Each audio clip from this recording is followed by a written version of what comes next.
Bonjour monsieur, on est sur votre stand Vivatech ce 24 mai et vous représentez... Alors je représente Oui. Kedit, Oui, comme Reddit. oui, Ked, c'est en latin, Code Erat Demonstrandum, l'équivalent de CQFD, ce qu'il fallait démontrer. d'accord, Donc c'est une boîte de techos, de geeks, une boîte qui fait des preuves cryptographiques. Je me suis arrêté devant votre grande bannière. Je suis intéressé par ce que vous faites, je pense. Vous allez me dire. Alors nous, ce qu'on fait, c'est qu'on résout la tension aujourd'hui qu'on remarque dans le monde des entreprises, Oui, dans lequel d'un côté on a des données privées dont tout le monde connaît la problématique, les données privées, le GDPR, etc., qui doivent rester privées. Et de l'autre côté, on a une tendance de fond qui consiste à partager ces données privées, généralement pour gérer dans un écosystème les risques. Je vous donne un exemple très concret. Si on veut faire du business ensemble, et vous voulez me payer quelque chose, vous voulez m'acheter quelque chose, moi j'aimerais bien savoir si vous êtes solvable. Et C'est donc ça. pour ça, j'aimerais bien avoir des informations de votre banque et des différents partenaires qui peuvent me dire si vous êtes solvable. Cette information sont des données confidentielles. Mais pour autant, j'aimerais bien avoir un score de crédit qui va me dire si ça vaut le coup de faire du business avec vous, un score de réputation. Donc ça, c'est un exemple très concret. J'aimerais bien, à la fois, vous aimeriez bien garder vos données privées, parce que c'est des données confidentielles, sur vos transactions passées, etc. Et de l'autre côté, si on veut travailler ensemble, il y a quand même intérêt à partager ces données privées pour créer de la confiance et pour permettre au business de se faire. Et donc cette tension, en fait, elle semble irrésolvable, parce qu'on ne peut pas à la fois garder la donnée privée et à la fois la partager. Et donc nous, ce qu'on propose, c'est une solution intermédiaire, entre guillemets, qui s'appelle le Zero Knowledge Blockchain. Donc c'est un blockchain sans knowledge, sans information, dans lequel, évidemment, on va garder la donnée privée, mais par contre, on va pouvoir partager des résultats de calcul sur cette donnée. Donc concrètement, au lieu de collecter votre donnée privée pour me faire une idée si vous êtes solvable ou pas, oui, on va laisser la donnée privée où elle appartient, oui, donc je ne vais jamais la voir. oui. Par contre, ma formule qui permet de calculer le score de crédit, je vais la faire tourner chez tous ces partenaires, sans jamais avoir moi accès à la donnée privée, donc elle reste complètement confidentielle. Par contre, je vais avoir le score de crédit sur la base de toute cette donnée privée. Et évidemment que pour que ça fonctionne, il faut qu'il y ait de la confiance, donc il faut que je sois sûr que ça soit la bonne formule, que tourner sur les bonnes données, et que le score qui m'a été donné est le bon score. Et ça, c'est notre technologie qui résout ça. La technologie, elle permet d'avoir une preuve cryptographique, que c'est la bonne donnée qui a été utilisée pour faire tourner la bonne formule, et c'est le bon résultat qui a été transmis comme il fallait. C'est une blockchain, elle est stockée sur différents serveurs, comment ça se passe? Alors, par définition, effectivement, une blockchain, c'est une base de données distribuée, donc stockée chez tous les nœuds de cette blockchain. Voilà. Nous, dans notre manière de travailler, donc on mélange à la fois la blockchain d'entreprise, donc on ne parle pas de blockchain comme Bitcoin ou comme Ouais. Ethereum, ce pas des Ouais. blockchains publiques Ouais. où n'importe qui peut se connecter, c'est des blockchains Privé. d'entreprise privée, où il faut avoir la permission de se connecter, Ouais. avec une autre technologie qui s'appelle le Zero Knowledge Proof. Et cette technologie de Zero Knowledge Proof, qui a été inventée dans les années 90 par professeur Shafi Goldwasser, entre autres, et professeur Mikhaili, qui sont des professeurs au MIT, et pour Shafi Goldwasser à l'Institut Weizmann en Israël, Oui, sont des technologies qui permettent de transmettre des preuves à la place des données, des preuves de résultats sur des calculs qui ont été faits sur ces données, mais sans transmettre les données. Et donc notre blockchain, c'est une blockchain de preuves. Il n'y a pas de données sur la blockchain. Donc c'est pas donc l'information confidentielle, elle n'est pas partagée sur la blockchain. oui. Vous avez uniquement les preuves cryptographiques qui sont partagées sur la Les blockchain. données privées du client, elles restent chez le client, c'est ça? Exactement, vous avez tout compris. Ouais. Les données privées du client restent chez le client. L'intérêt de ce système-là, c'est que premier intérêt, vous avez une solution de confidentialité pour toutes les blockchains privées. Oui, Toutes les blockchains de permission blockchain, on appelle ça. Les blockchains font une blockchain d'entreprise. Parce qu'en fait, on remplace la donnée par des preuves cryptographiques. oui, Et donc, toutes ces blockchains qui avaient un vrai problème, celui du manque de confidentialité, ont une solution technologique accessible aujourd'hui, qui existe aujourd'hui, et qu'on peut leur délivrer. Ça marche pour Hyperledger, pour Corda, pour Ethereum, pour toutes les blockchains privées. La deuxième chose intéressante, c'est qu'on peut faire avec ces technologies, on peut résoudre beaucoup de cas d'usage. Je vous ai parlé du score de crédit, on peut aussi résoudre d'autres problématiques. Par exemple, avec Thales, on est sur le stand de Thales ici, oui, on a mis en place une solution technologique pour résoudre la question de la maintenance prédictive des avions militaires. Donc quand vous avez des avions militaires, un des gros problèmes dont on ne se rend pas compte, c'est qu'ils ont besoin d'être maintenus, ces avions.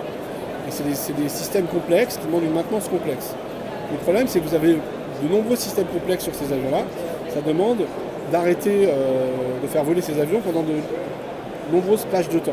oui, La problématique, une des solutions pour ça, serait de coordonner entre les différents acteurs entre les différentes personnes qui font la maintenance de ces avions. Donc, par exemple, vous avez Thales, vous pouvez avoir Dassault, avoir Citecoma pour les moteurs et l'armée, de coordonner tous ces gens-là pour faire la maintenance uniquement quand c'est nécessaire. C'est ce qu'on appelle la maintenance prédictive. Donc être capable de dire, ah là ça sert à rien d'arrêter l'avion juste pour ça, on peut l'arrêter dans un mois pour faire la maintenance globale de plusieurs pièces importantes. La problématique qu'on rencontre ici, c'est que tous ces acteurs n'ont pas forcément envie ou n'ont pas forcément le droit de partager de la donnée confidentielle entre eux. L'armée, on le comprend bien, ce sont des données secret défense. On ne va pas s'amuser à partager des données secret défense, je ne sais pas moi, les heures de vol, les localisations, etc., avec les partenaires qui apportent la technologie, mais n'ont pas à savoir certaines informations secret défense. Les partenaires entre eux, Dassault, Citecoma et Thales évidemment, aussi sont partenaires dans ce cas-là, mais peuvent être aussi compétiteurs dans d'autres cas, et n'ont pas forcément envie de partager toutes les données inhérentes à leur système. Bien sûr. Donc ce qu'on leur propose de faire, c'est de garder les données confidentielles chez eux, et pour autant de permettre les calculs de se faire sur ces données, de manière à faire une sorte de calcul holistique chez tous ces partenaires sur les données confidentielles, sans faire sortir les données confidentielles, mais en gardant la confidentialité, et de prendre la décision en toute confiance de est-ce qu'il faut faire la maintenance de l'avion maintenant ou plus tard. Et c'est ce qui permet de réduire le nombre de temps où l'avion est immobilisé. Et ça fait économiser des centaines de millions, voire des milliards à l'armée. Parce que les plages d'immobilisation de ces avions-là sont délirantes. Ouais. Et ça demande effectivement d'avoir plus d'avions. Leur logistique, c'est assez lourd. Elle est assez lourde. Très très lourd. Et là, vous simplifiez, vous raccourcissez ce temps. Et là, on donne un outil qui permet d'optimiser ce temps-là, de manière à ce qu'il y ait une coordination qui a l'air logique. Parce que pourquoi ne pas se coordonner entre les différents acteurs de la maintenance? Le problème, c'est qu'il n'y a pas à la fois la confiance nécessaire, mais c'est même plus qu'une question de confiance. Oui. Il n'y a pas la possibilité de partager des informations confidentielles. En gardant une sécurité ou en l'améliorant la sécurité aussi, non? Ça l'agrandit un peu. Alors, ça améliore la sécurité by design, comme on dit, Oui. parce que en fait, les informations confidentielles ne circulent plus. Oui, voilà.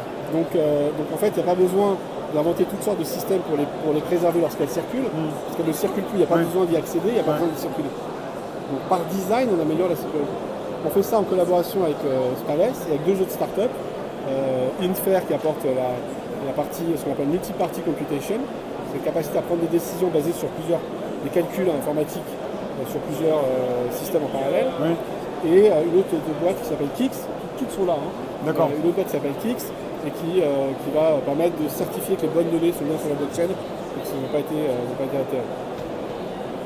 Donc la blockchain, c'est peut-être la blockchain, on en parle beaucoup plus. Alors j'ai été un peu rapide en disant qu'il y avait une blockchain dans ce cas-là. Oui. Parce qu'en fait, by design, encore une fois, nous on avait construit notre solution sur une blockchain. Oui. Dans le cadre de ce projet en particulier, on n'utilise pas de blockchain avec l'armée parce que l'armée ne fonctionne pas avec des blockchains. On utilise d'autres systèmes de communication. Ça dépend du client alors. Voilà, ça dépend du client. Donc j'ai été un peu rapide dans une blockchain, un automatisme de ma part, mais dans ce cas-là, on utilise d'autres choses. En fait, on peut utiliser tous les systèmes de consensus entre parties.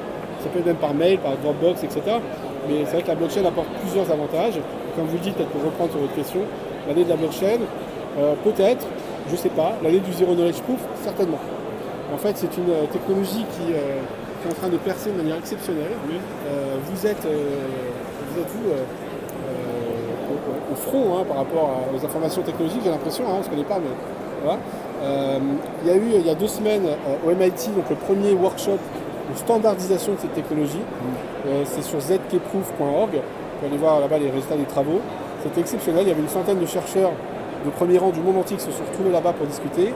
C'était organisé par Kedit, co-sponsorisé par Kedit, co-organisé par Kedit, avec VMware, IBM, Microsoft, Accenture, avec plein de grands noms, avec aussi une autre entreprise qui utilise cette technologie pour d'autres applications que nous.